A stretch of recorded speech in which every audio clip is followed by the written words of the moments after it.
بصوا يا جماعة، طبعا الكوبرا بتغير التوب بتاعها ولكن لسه ما قلعتش التوب. والكوبرا ديت عندها نقص رطوبة عالي جدا، رغم ان هي كوبرا كبيرة جدا. احنا لسه طبعا ما طلعناهاش من الكيس ولكن الجسد باين. ولكن احنا هنشوف كده ايه، نخلع التوب بتاعها لان انا شايف ان في مشكلة في العين عندها. بصوا يا جماعة، طبعا الكوبرا المفروض ان التوب ده كانت قلع من بدري، فعشان كده سبب لها مشاكل عند العين. وغالبا بنسبة كبيرة الكوبرا دي كانت مضروبة، لأن مصطفى بلغني إن الكوبرا دي مش هو اللي ماسكها. الكوبرا دي في ناس هم اللي مسكوها. ولكن بصوا يا جماعة، طبعا في مشكلة كبيرة هنا في العين، وفي هنا جرح من فوق.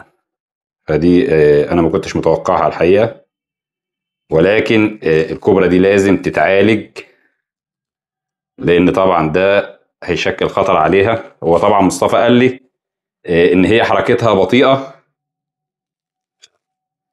ولكن ما يعرفش ان هم مبهدلينها.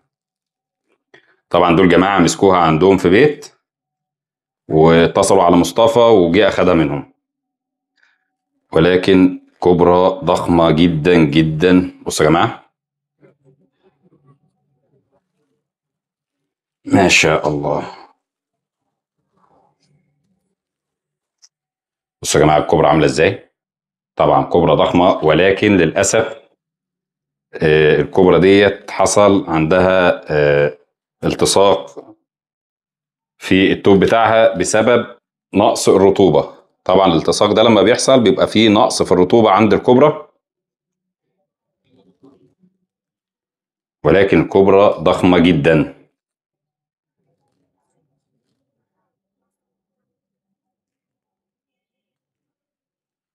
انا طبعا عشان ما اطولش على حضراتكم، انا هقلع عليها التوب ده، ولازم ارشها الاول بمضاد حيوي، لان هي لازم تتعالج. بس قبل الرش بالمضاد الحيوي لازم كل ده هيتم تنظيفه. فعشان كده الكوبرا دي لازم نرجعها في الكيس تاني، عشان بعد الفيديو ان شاء الله هننضف كل الجروح اللي فيها ديت، ونعالج اي شيء عندها فيه مشكلة. فعشان كده انا ارجعها للكيس ونكمل بقية الحاجة مع بعض. بسم الله. لان الكوبرا دي عايزة مجهود شوية.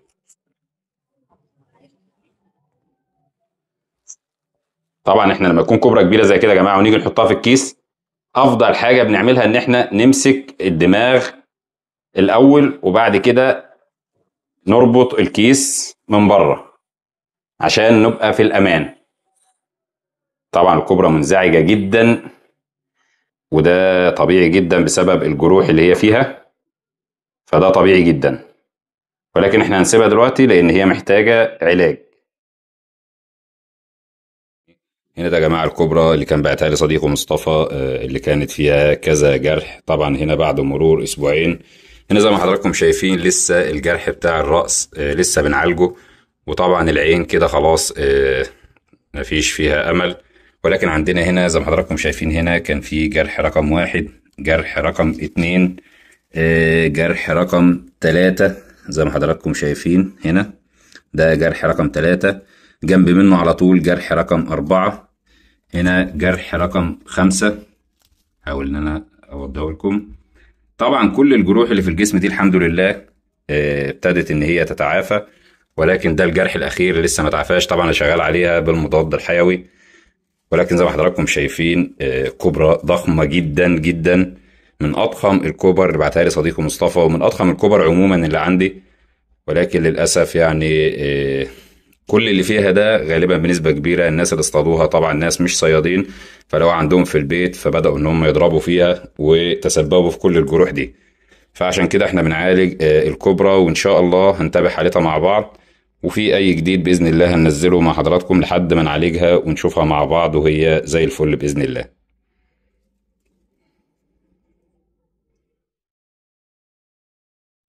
ودي هنا كده يا جماعة الكوبرا بعد مرور تقريبا شهر من العلاج المكثف عليها، والحمد لله وصلنا لنتيجة تقارب 95% من الشفاء. زي ما حضراتكم شايفين كان هنا طبعا الرأس هنا كان جرح عميق جدا واصل لحد تحت. طبعا العين خلاص كده زي ما قلنا ان العين ما عادش فيه منها امل، فالعين باظت. ولكن بصوا يا جماعه، هنا مكان ادي هنا كان اول جرح، وهنا كان تاني جرح، وطبعا كان في جروح تانية هنا.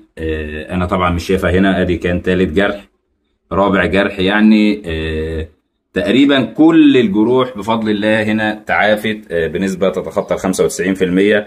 والكبرى بشكل عام بعد ما كانت هي تقريبا يعني ميتة او شبه ميتة وكانت متدمرة تماما. فتعالوا بينا مع بعض نطلقها ونشوفها مع بعض دلوقتي. الكبرى طبعا دي ساعة ما جت ما كانتش اصلا بتقدر ان هي تقف، وكان اتزانها معدوم. كانت الكبرى بتلوش يمين وشمال. فتعالوا مع بعض نشوف الكبرى دلوقتي. بصوا يا جماعة، الكبرى هنا رجعت بقت كبرى زي ما حضراتكم شايفين. الكبرى دي طبعا معدية ال 2 متر وحاجة ضخمة جدا. طبعا هي لازالت في جزء من الاتزان مفقود، وده بسبب طبعا الجرح اللي في راسها وبسبب العين. ولكن الكبرى هنا تعافت بنسبة 95%. زي ما حضراتكم شايفين الكبرى هنا بقت مركزة. عايز اقول لحضراتكم دي اول مرة اشوف فيها تشريعة الكبرى دي. الكبرى ده يا جماعة اللي كان جايبها لي صديقه مصطفى من الفيوم. كانوا جماعة صيادين عندهم في البيت وكانوا ضاربينها تقريبا مدمرين الكبرى تماما. بصوا يا جماعة، الكبرى هنا تعافت بنسبة تتخطى ال 95%. يعني الحاجة الوحيدة اللي لسه فاضلة عندها هي العين. وزي ما قلنا لحضراتكم ان العين يعني خلاص ما فيهاش امل، لان العين اصلا متصفية. كانت واخدة خبطة جامدة على دماغها، فبالتالي عملت بعد كده صديد، والصديد ده وصل لحد العين. طبعا الكبرى بتلوش، فانا لازم اكون واخد بالي منها. كبرى لونها تحفة، لونها تحفة. انا اول مرة يا جماعة والله اشوف التشريعة بتاعت الكبرى دي. ما كانتش بتشرع نهائيا، لان الكبرى ديت لسه مغيرة توب امبارح، فعشان كده جسمها بيلمع. ولكن اول مرة اشوف الوانها. بصوا معايا الكبرى، اللون طبعا اللي مايل للاخضر ده فيها مخلي لونها ما شاء الله تحفة.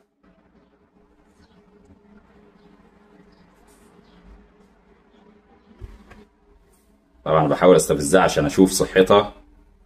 وزي ما حضراتكم شايفين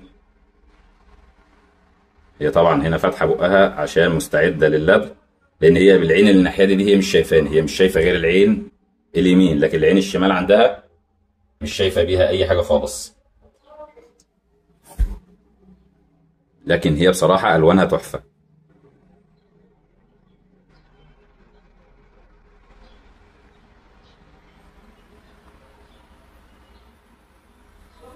وبرضه هنتابع حالتها مع بعض لحد ما تتعافى بنسبة 100%. هي كده تعافت بنسبة تتخطى 95%.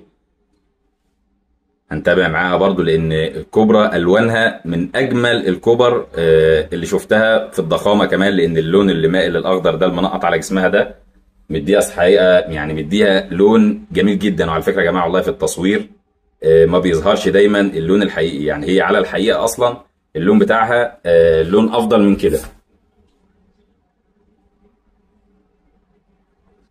زي ما قلت لحضراتكم الكبرى ديت حوالي 2 متر و10 تقريبا.